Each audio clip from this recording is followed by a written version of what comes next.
All right, hey everybody, it is Toto and I am back. I have 3 TTMs for you today, 2 baseball returns and 1 football return.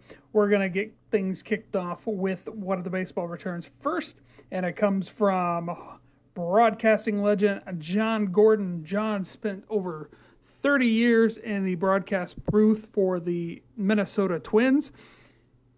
I don't have much laying around as far as Twin stuff. And I remembered, I saved my ticket stubs, and then I remembered, oh yeah, I have this ticket stub. So I think that would be perfect for John to sign. The Twins did win 3-2, 4-3 in 12 innings that afternoon. Very hot that afternoon. I remember that well.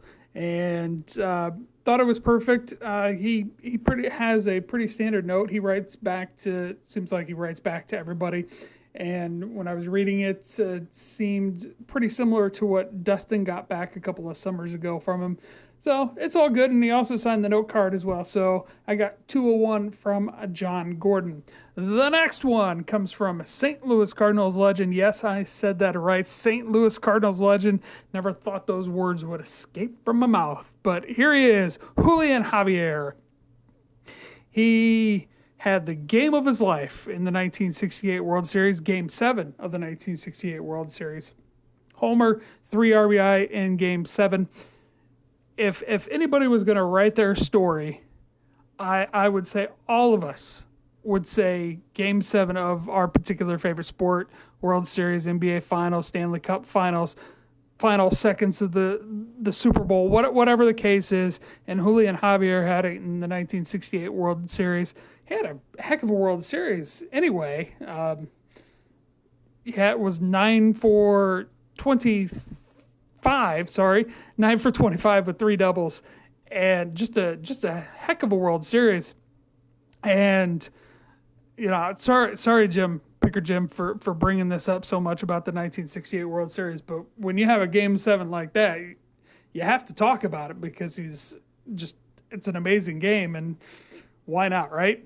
A couple of weeks ago, I was at my LCS and I came across the 1969 World Series card for the Cardinals, and I was looking at it. I was like, oh, it looks like there's only like 1 or 2 people left from that.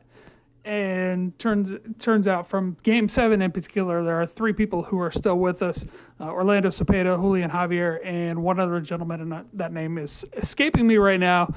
But if you want anybody from that Game 7 on the Cardinals side, I'd hurry up.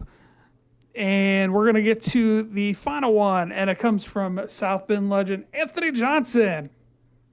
When I was growing up, I was 7 when Notre Dame won the national championship in '88, and I believe Anthony Johnson was a sophomore that season. But when I found out he was from South Bend and he went to Adams High School in South Bend, I thought, oh my goodness, I'm gonna follow in his footsteps. What an amazing! He's a great running back at Notre Dame. I'm gonna just go to Adams because he went there and all that. I didn't end up going to Adams, but I went to the high school I was supposed to go to, but, told everybody who would listen until I entered high school that I was going to go to Adams High School because Anthony Johnson went there. By the way, it's the second time that I got Anthony Johnson, first time since 2019 when I first started doing TTMing, and so always happy to get Anthony Johnson back. He does just kind of initial his cards, and then he writes Jesus on them. So if you want a great TTMer, Anthony Johnson is the man. So those are all that I have for today. Thanks for watching, everybody. Have a good one. Bye-bye.